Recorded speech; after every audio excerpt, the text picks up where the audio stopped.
This podcast is intended for mature audiences. Listener discretion is advised.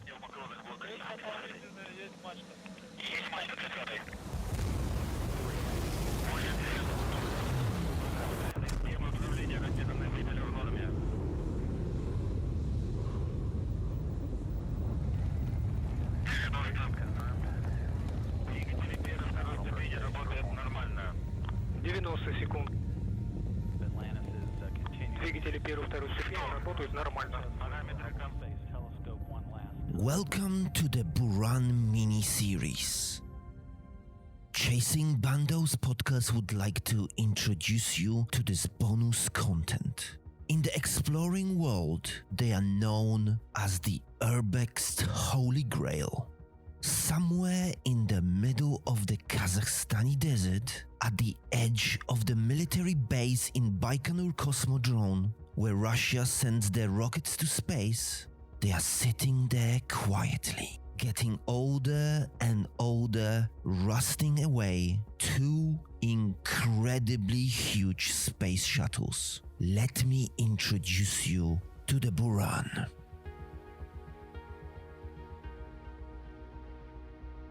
This is episode 3 on Buran mini-series. I'm Gregor Bandit and welcome you back to the podcast. I hope you had a really good long May weekend. Certainly I did some cool exploring. I found bicycle graveyard and car graveyard. When it comes to abandoned places, China never ceased to amaze me, and certainly those two places were absolutely incredible. It was actually my birthday, so I spent my birthday exploring, and quite frankly I cannot think of a better way to spend my birthday. Now, on today's episode, I'm talking to a Danish explorer, Nick Wander, and Nick is my first Danish explorer. The little heads up, the idea for the Buran mini-series came up a long time ago. So I've done this interview really long time ago. And if you know me, I'm a little bit now obsessed with the audio quality. So this interview has been done before I found a new way of recording the audio for the guest. It is not the best quality, but I think it's all right. Well, I'll let you judge it, and let's just jump straight into this one. On the podcast today, I have a very special guest. He is my first Danish explorer that I'm interviewing. I am really hoping that in this interview, we can create this feeling of hygge. I don't know. Yeah. I don't know if I pronounced this right, but this is like could you explain what that means? It's like a special Danish word. Hygge is, it's like a cozy thing where you just have a great time, and it's a Danish. It's like before we got into the proper topic, everyone calm down. I wanted to say that couple things that I found out about Denmark, because you know what? When you think about like abandoned places, you don't necessarily think Denmark. Yeah. The perception of Denmark is this like a happy place, like happy country. I'm sure if there's like a list of like the top 5 happy countries in the world, that Denmark would just be right up there, right? Okay. That's nice to know that you look at it like that. I'm going to say in this interview, Nick, I'm going to say a one word over and over, and I wonder if you're going to pick up on it. Okay, this is our little game. I've heard that you guys have, did you know this, by the way, the Danish flag is the oldest flag in the world. I didn't know that. Yeah. 13th century, first Danish flag. And funny enough, the Danish pastry actually origins from Vienna, not from Denmark. I don't know how that works, but did you know that? Okay. No. I didn't know. Yeah, and is that true that you guys love bicycles more than Holland? Yeah, we have a lot of bicycles inside of Copenhagen. It's a nice way to come around, and yeah, we love bicycles. Because I heard that like there's like at least 50% of people from Copenhagen, they cycle to and from work every day. Yeah. Yeah. And one other thing that I know, there are 2 oldest amusement parks in the world. They are in Denmark. And my big question is, are they abandoned? No. Oh, damn it. They're not abandoned. We have a few abandoned amusement parks, but it's crap. What's the abandoned scene like in Denmark? It's mostly small houses and farms that are abandoned in Denmark. Our square meters in Denmark have a very high cost, so you will build new houses or buildings if something gets abandoned in Denmark. So it's very difficult to find something nice in Denmark. I see. We do not have that much place, so we need the place to build on. Denmark doesn't strike me as a country that have a lot of abandoned stuff. It's pretty like a well-off country. They probably fix things. Yeah, we have some, but it's not the best is outside of Denmark. I think I failed to just like say hi to you. Like, I don't know what I'm doing, but like, I'm just, first of all, I just want to say hi. Hi. Thank you for coming on the podcast. You are welcome. I'm pleased to be here. Now, yes. Now, the reason we talked and I wanted you to come in because obviously the Buran. Yeah. You went to the shuttles, and I would absolutely love if we could talk about that, your whole journey. Could you tell me, like, how did you find out about the shuttles in the first place? It was in 2018. I were at a lecture with Denmark's two best explorers, Jan and Morten. They were at the Baikonur in 2017, I think. They talked about it, and I've been exploring for about 10 years now, and I just thought that when I heard about the Burans, I want to go there. So that's how it started. I think I saw that, like, you had a picture from that lecture, right? Like you had.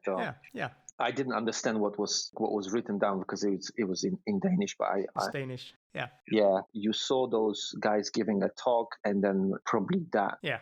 Nick, there's a difference between looking at the place or finding out that there's something like this exists and then actually committing to do this. To go there, yeah. Please tell me how was your journey from like seeing the pictures to actually making that decision? It started at the lecture, and I just thought, I want to go there. But I knew what it would take to go there. I trained up a couple of months before walking with the backpack, 30 kilos, train up. It was very hard to do it. So I knew, I need to train up. In terms of the training that you did, like I'm happy that you said that, and obviously you've been successful at going there, so it paid off. So this training that you did you? I'm thinking obviously. So you said you pack your bag and then you just walked. And how often did you do that?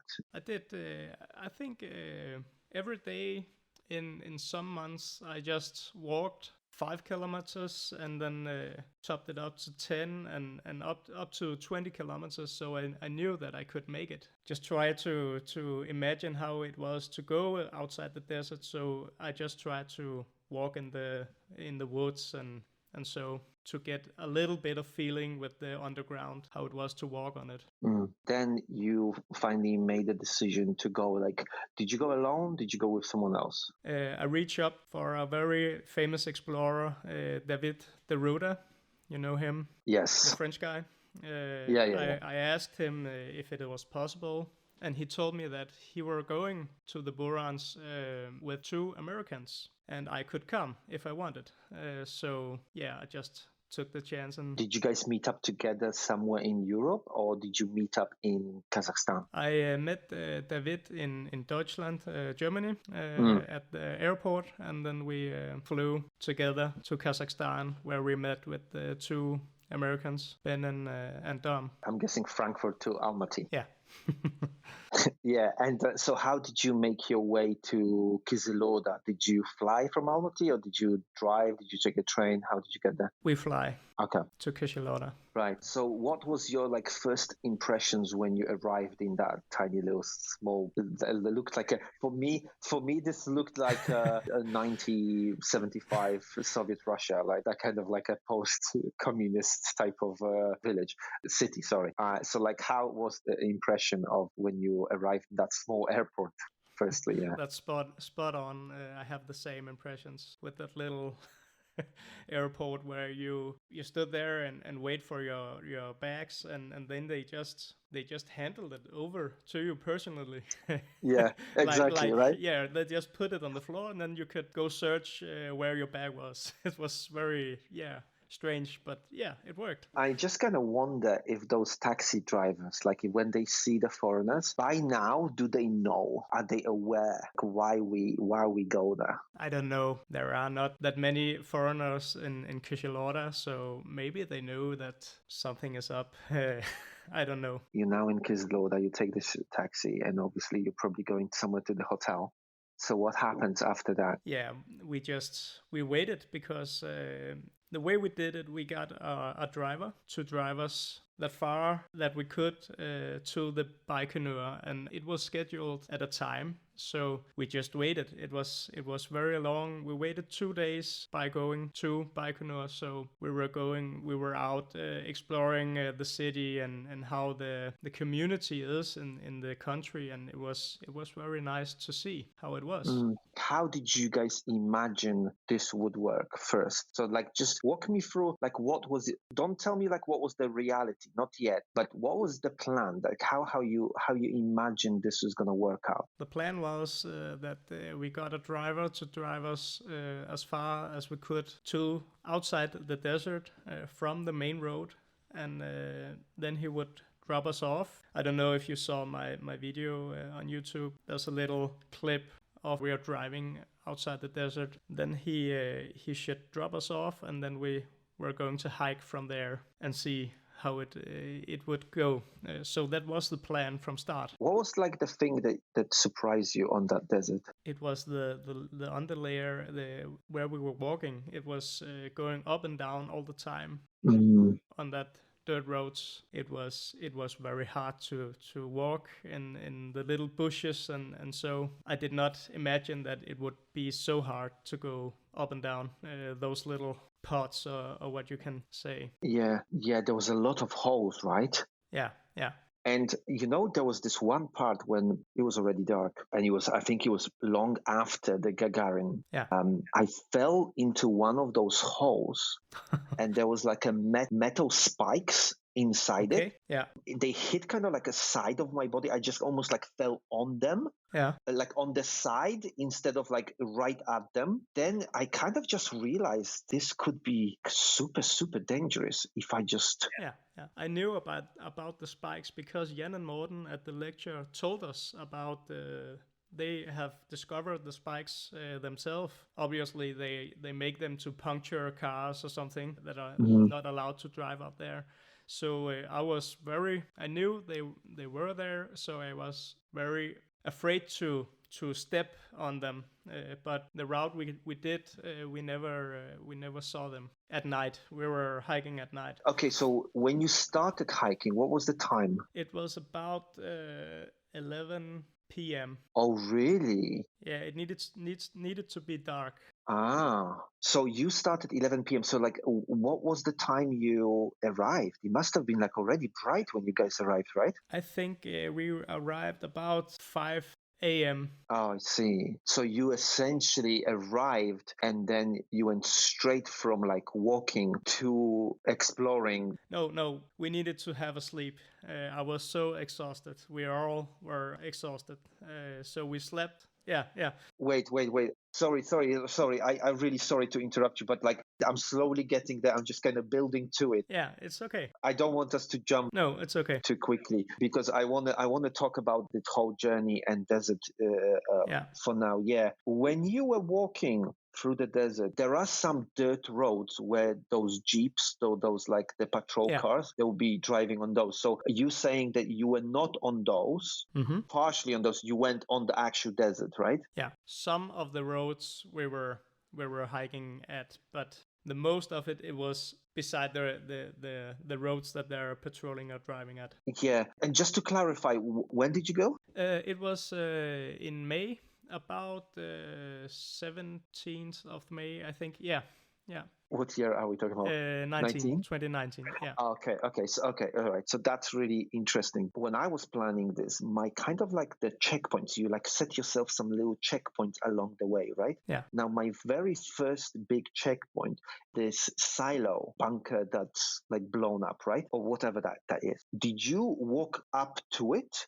Or did you walk around it? We were not at the silo. We took another route. We were driven very far inside the desert. So the driver needs to drive us inside the desert about, I think, at the way we were going in, about 60 kilometers or so. And then we were hiking from there about 17 kilometers to the destination. So it's another route that all other are going. Let me just clarify this. So when you take this journey, you take this journey very quickly, you realize, and a lot of explorers are saying this, that there is a big highway next to the desert, right? Parallel, yeah. Mm-hmm. Yeah, and there is this cafe, and I'm using like quotations. There's this like a one building where you tell your taxi driver or you tell your driver to drive up to that location. Mm-hmm. Either from that location you walk, or you maybe get someone to continue drive you into the desert. Yeah. Did you guys do the same thing? Like, did you drive up to that cafe? No, we the driver from Kishilorda that picked us up there, he drove us all the way to the desert, in the desert. So he went inside the desert? Yes, and then we paid him in some amount to do that. Did he know sort of thing that you were guys doing? Yeah, I think he knew that. But we never because that's quite risky, like to drive the car inside. Yeah, it is. Yeah, you could get he could say something to the I'm even thinking about like the patrols, because like I saw security. I saw a guy with a dog in the desert during the day, and I also on my way back I saw the car driving. Oh wait, I saw a car, a jeep driving into the desert. When I was walking there, the reason I'm saying that this is quite risky is because like if that patrol car sees you, sees another car, I'm sure they would stop you and like, what the hell are you guys doing? Yeah, at the moment that we were driving off the main road inside the desert, we saw a patrol car in the far distance. So at that moment, I just thought that, okay, it's over. The journey is already over. But we just kept driving and it was okay. So yeah, it is very risky to do it in that way, but you are not. If it works, it's better because the hiking is way more low. Yeah, okay. No. Obviously, like if you drive that car, distance is shorter than, for sure. The way you got into the desert was some sort of another way other than driving up to the cafe and then into the desert. Yes. At no point you went near the cafe. No. Oh, so this is really interesting. How did you guys come up with this different route? David has planned this route. I think he was planning another type of route because a lot of explorers did the Burans in 2019, and a lot of explorers did also get caught. So I think he wanted to try something new, and it worked. So after you left the car, how long was your hike? It was about 17 kilometers. 17? Yeah. 16, 17. Oh, okay. So because I did 40. I don't know, how long was your hike? Yeah, 40. 40, yeah. I stopped at that cafe, and then from the cafe we walked. Yeah, it's a long hike. It was brutal. Yeah, I know. And I can imagine. Terrible. Now, at some stage, you are leaving the car. Did you have some sort of agreement with the driver? What was the understanding there? Yes, we had an agreement that he needed to pick us up about 52 hours after that he left us. So it was scheduled that we need to be at that spot when we were hiking out of the Baikonur area, and then he needed to pick us up. So in that way, it was a kind of stressful. Yeah. And he can't just stand there and wait at us. So I think from Kishilorda there's about 260 kilometers. So he drove to put us there. He drove back, and then we were going to be picked up, he drove again and drove us back again. So yeah. That's interesting. That's really interesting because I'm really intrigued to see how would this look like. Where did you guys go on the map? Because you see, I studied this map for so long. Yeah. I could recall things on this map in my memory. Wow, that's really interesting. Okay, so then you are hiking 17 kilometers. It is dark. The lights at night. What did you think about those? It was very bright. You could see everything. Right? The moon. Yeah. At the moment, I know we're going there because it was when we were hiking out. But when we were hiking out, there was full moon, and because it was raining, we saw a very strange thing. It was like a rainbow at night, a lunar bow. So it was full moon at the night we were going out. It was like a rainbow at night because of the moon shines and the rain. It's a lunar bow.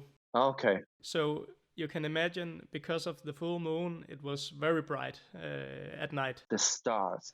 Yeah, there were no light pollution, so you could see all of the stars. It was incredible to see. You did this in May. What was the weather like at night in that desert? At night, it was a bit cold, so it was perfect. It was a bit chilly, and that's perfect when you're hiking, I think.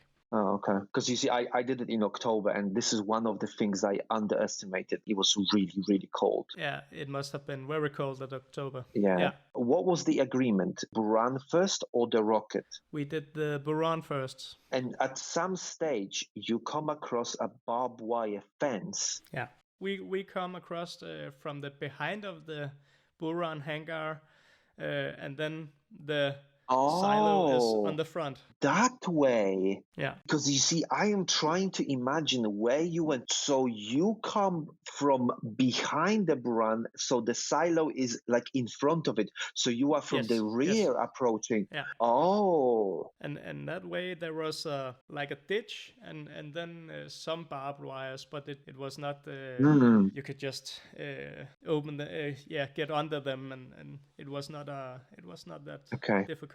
Yeah, it's pretty much bright, isn't it? Yeah. When you guys approaching. Yeah. So you're walking around this hangar. How quickly did you guys manage to find your way in? I think it took us about 10 minutes. David have been there a couple of times, so he knew where we need to search, and then we found a way in the front of the hangar. So we were in the middle of the hangar and the silo at the front. We found a way in. And is it still that broken window that It was like a window, but with some bars over it. Yeah, you lift the metal bars. Yeah, and then we can crawl in. Okay, exactly.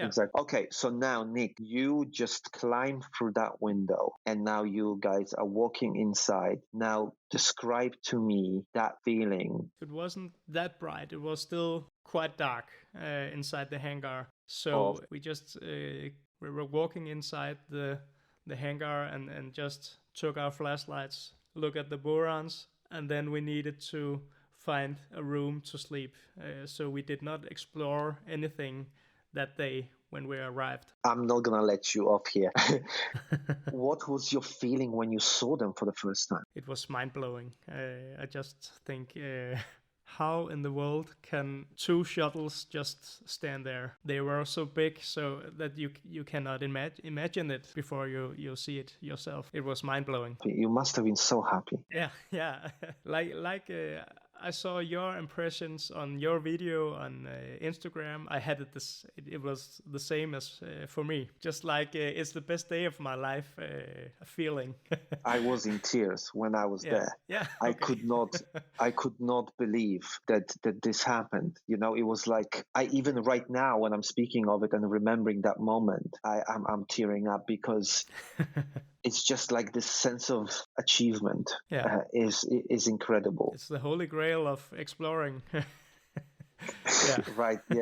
Yeah. And obviously you are tired. You've been walking. You are tired, but Exhausted, yeah. I still think to myself, I don't know if I would be able to make that decision of like just go to sleep. I would be probably so excited, but you guys decided to go to sleep, right? So where Yeah. did you go? Did you go all the way to the top, or where did you guys go? We were going about, I think it was one floor up or two. I think it was 2 floors up, and then we found a little room where we could look out. It was not windows, but it was some metal sheets that were open, and then you could look directly at the rocket silo from that little room. The room had a door that we could lock from the inside, not like a normal lock, but some eyes that you are sticking a padlock in. That we just put a little metal bar. If the patrols were coming when we were sleeping, they could not get into us. So we shut the door in a way. That's smart. Yeah. That's smart. Okay, so then you wake up, and what time did you guys wake up? I don't remember.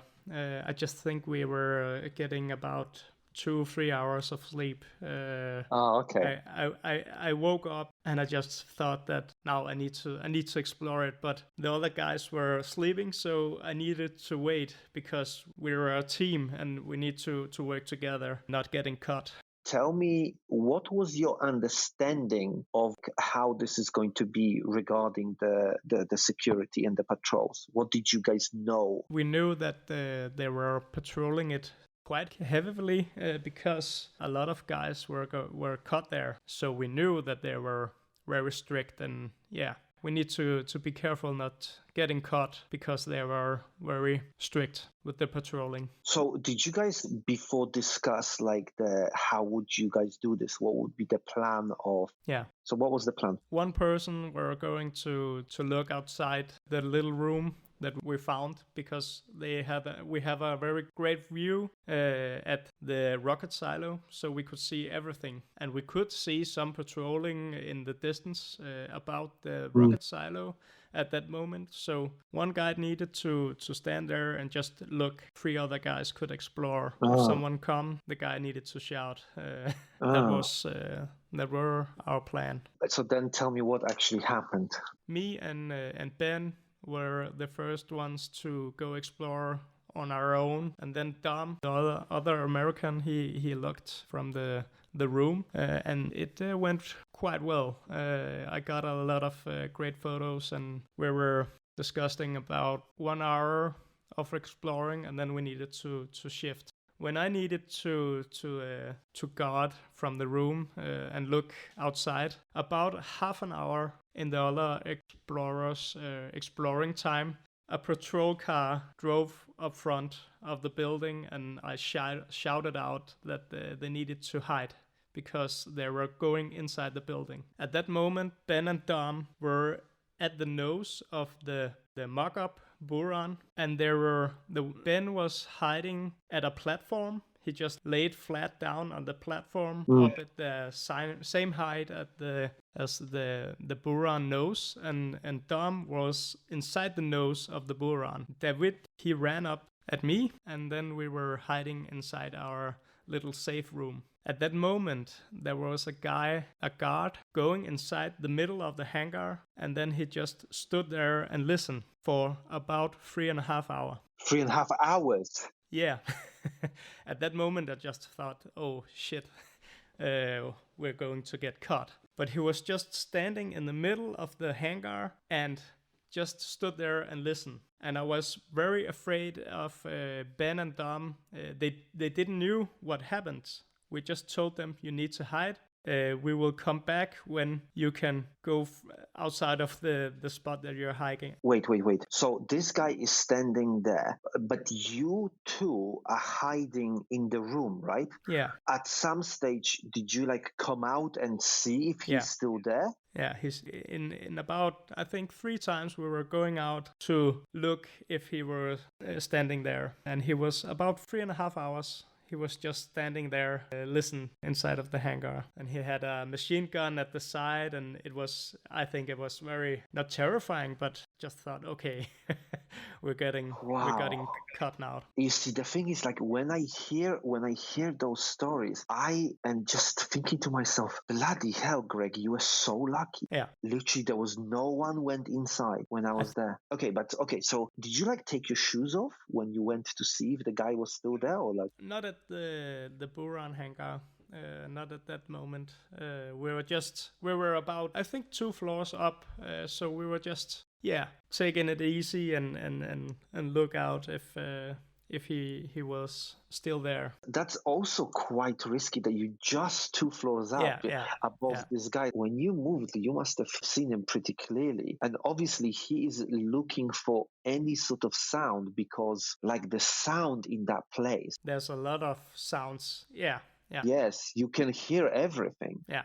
In You there. can. If there are people talking, or if you fly your drone or whatever, you will get. You would notice it. Yeah. When you saw the guy driving the Jeep right next to the Buran, and you said that you shouted to the other guys, did you not think that they would hear you shouting? Yeah. I had that on my mind, but I needed to inform the others. So it was, I just needed to do it. But yeah, I thought that maybe they could hear it.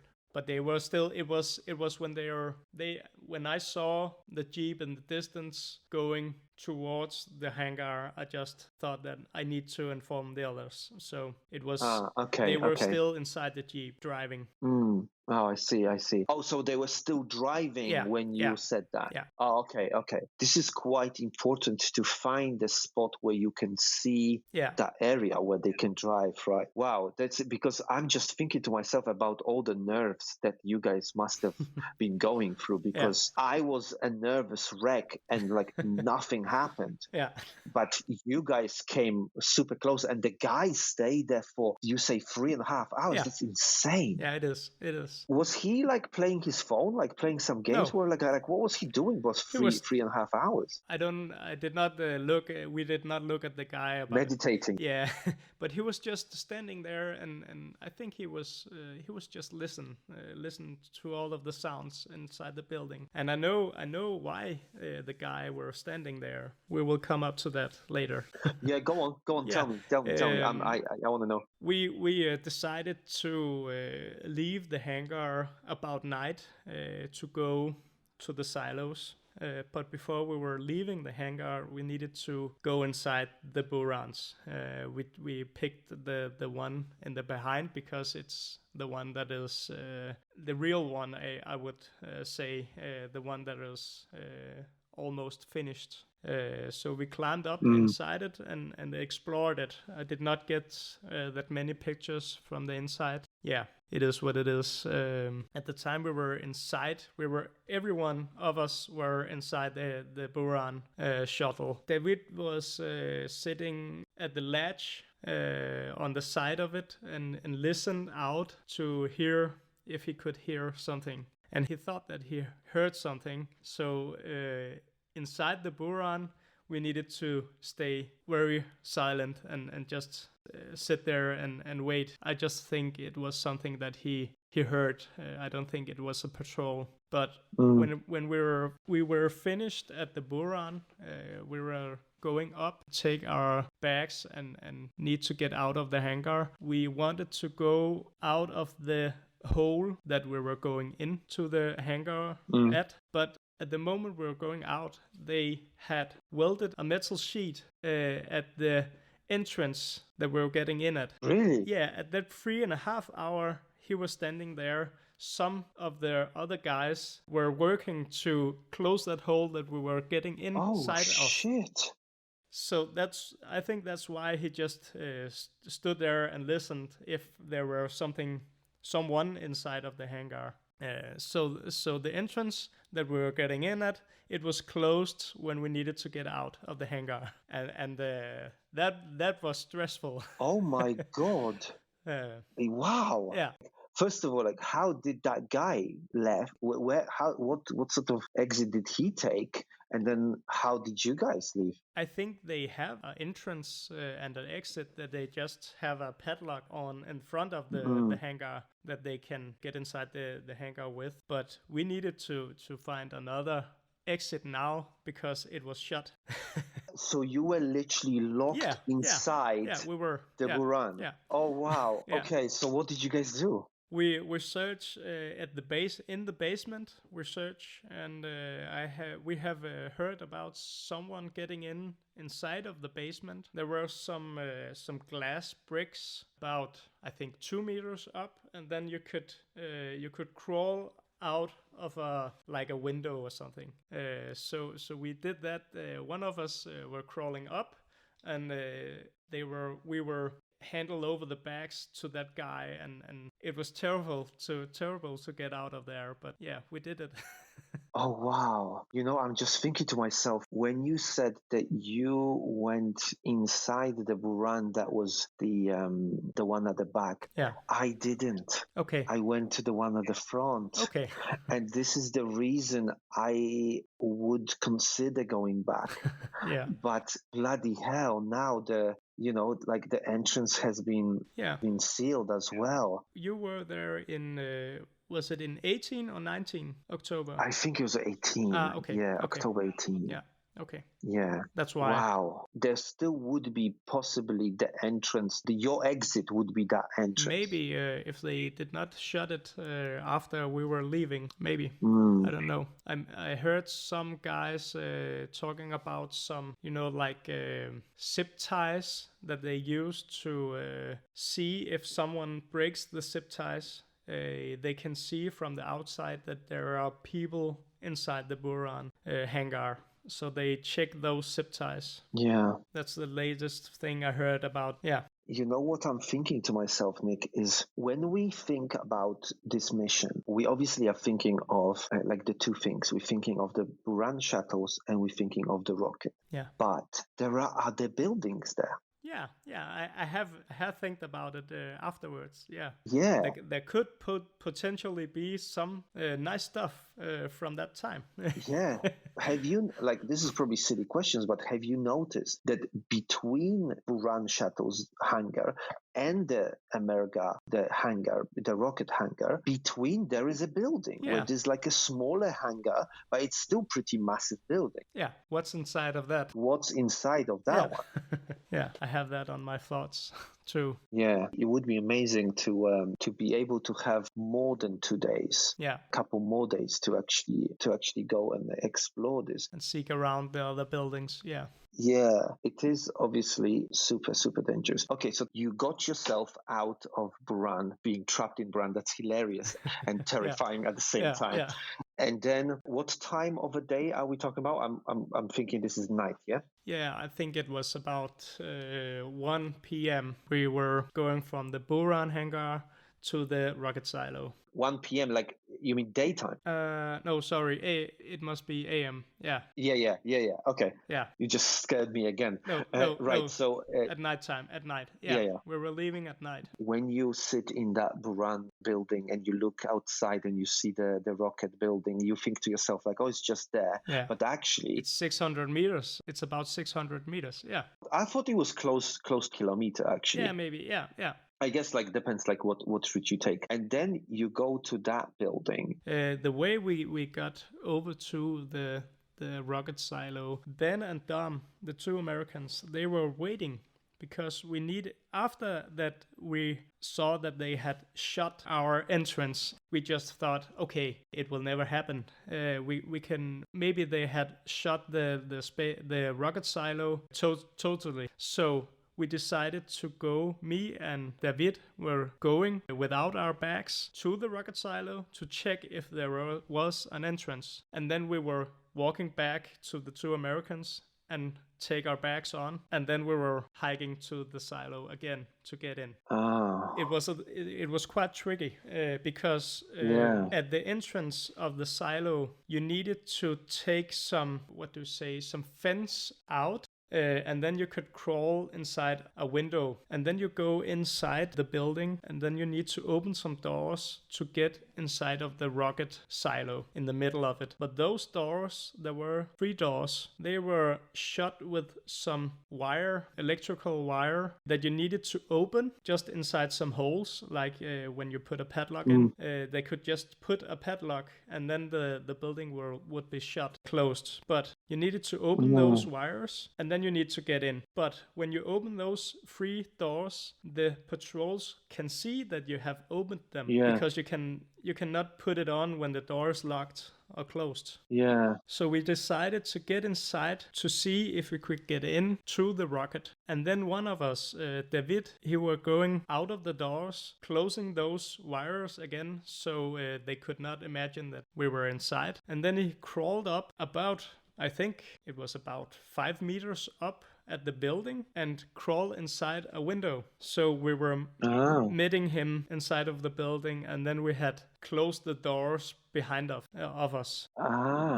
So the patrols did not imagine that we were inside of it, because of those doors were shut again behind us. That's smart. Yeah. It was literally like a mission. It was a mission. Yeah. It was like Mission Impossible. We were seeking out to see, because at the moment that we all were going to the rocket silo, a jeep just drove in the distance, so we needed to get back to the Buran hangar and wait to see what happened. I did also have like a thermal binoculars with me, so I could see if there were jeeps at the night driving out there, and there was quite a bit, I think 3 jeeps or something, just driving to patrol the area at that moment. Oh, wow. Yeah. But it was like, thermal camera. It was like, cheating codes for us.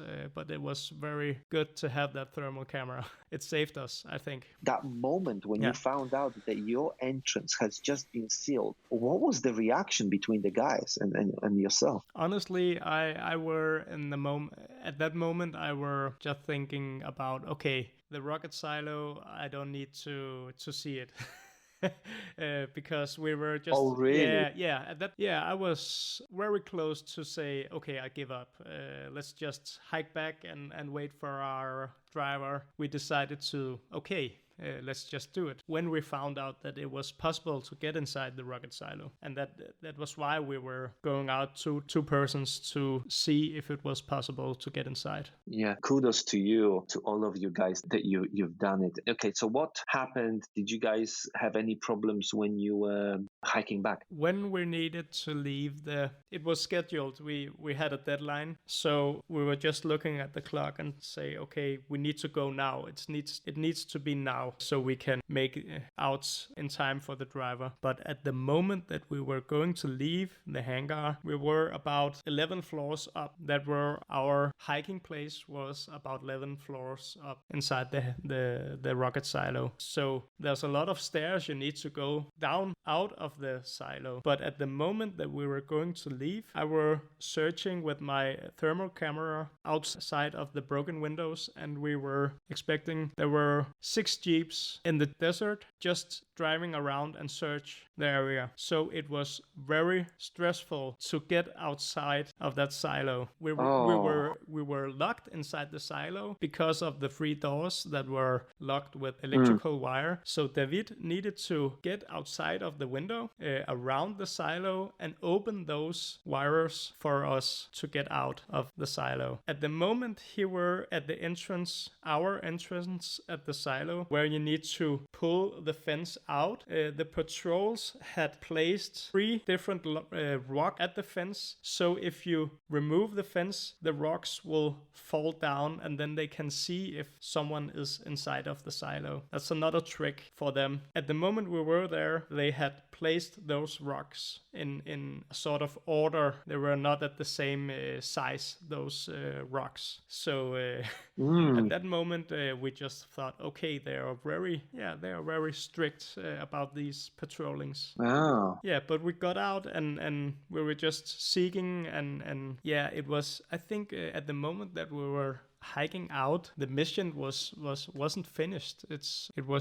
The finish was first when we were arriving to the driver and at the highway. So it was very stressful to hike from the rocket silo to the Buran hangar and just out in the desert from there.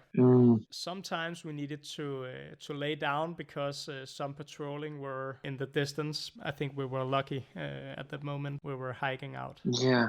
I think it took it took not half of the time getting out of there. I think two and a third time that we were very fast getting out of the Buran at the Baikonur area. Yeah. I don't know how you imagined. Was it quicker to get out of there than getting inside of there? For me, it was different because the guy I was with, he damaged his legs, he damaged his knee. Okay. He basically was struggling to walk. So, Yeah. it was really, really tricky. Did you think that the security knew that you were guys there? Yeah, maybe. I don't know. Our phones were turned off because I think maybe if they have something radio system that can pick up some phone signals, and so they know that people are inside there that are not allowed. I don't know if they knew it. I think they knew it in some way.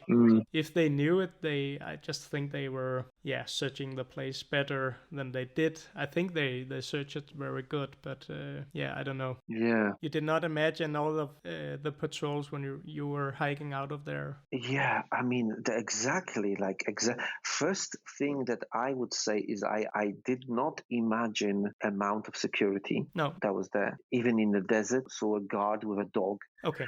Just walking through the desert, that's crazy. Fortunately, with the desert, terrain is not flat, so there's a lot of ups and downs.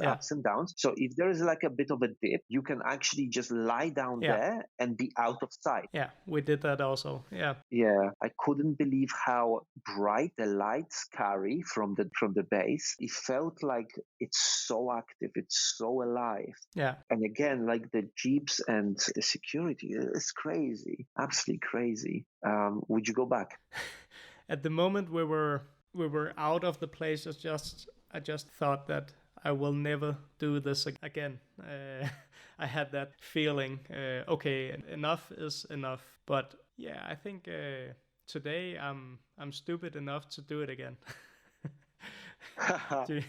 You know how I mean. Yeah. I could go one more time. Yeah. I think I need some more pictures from the inside of the Burans.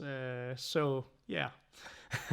The moment you leave, you have that feeling of never again. Yeah. Then there is some time has passed, and then you think to yourself oh, I wish I did this. I wish I did this. I wish I filmed this a little bit more. Yeah. Do you think 4 people is too many, or is it ideal? What if you were now with all the knowledge that you know, all the experience of doing this, if you were the group leader planning it right now, how would you want to do it? I would say 4 people is the maximum. When you are a big group, it's easier to see a bigger group. There are more peoples that can make mistakes, and so I would say 4 people is the maximum. I saw a YouTube video with some Russian guys. I know that they were there inside of the Buran hangar before us, because the latch on the first Buran at the start of the video, it was closed, but in a clip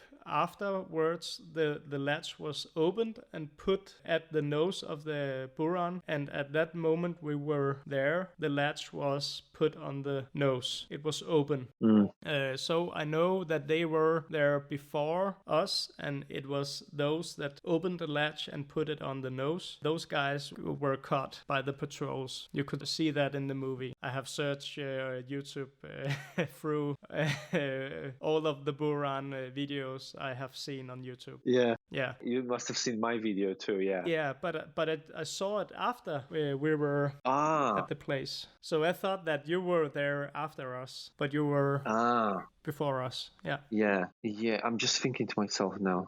I'm drawing a blank here, and I'm thinking to myself, when was this? Last year was 2020. Yeah. So that means it's about 2 years. I was there in October 19. Yeah. Okay. Yeah. Yeah. So I was there after you. The latch on the first Buran in front of them, was it open when you were there? That was open. Yeah. Then you were there after us. Yes. Okay. And I went on top of that Buran, and I went inside through the broken window. Okay. That broken window was super tiny, but I managed to somehow squeeze in there. Nice. Yeah. Yes, it was October 19. Okay. So that sealed door, someone opened that. after you guys. Yeah. It was Yeah, not like a yeah, door. it was. It was like a window with some bars Yes, over it. yes, Yeah. yes, yes, yes. But it was Someone, welded. Yeah. ripped that off the Maybe. wall Yeah. because it was just like hanging off the wall. So all we had to do lift that and go inside. Oh, Okay. okay. So yeah. I was thinking that maybe I was there before you, but no, I was there after you. Then it sounds like it would be doable to do it again. Yeah. Oh my God. I absolutely love hearing other people's experience with Buran. This is amazing. And yeah, so Nick, like really thank you for being patient with me in this interview and describing everything and talking to me about your experiences. I'm sure that at some stage I'll be in Denmark and I will buy you a beer.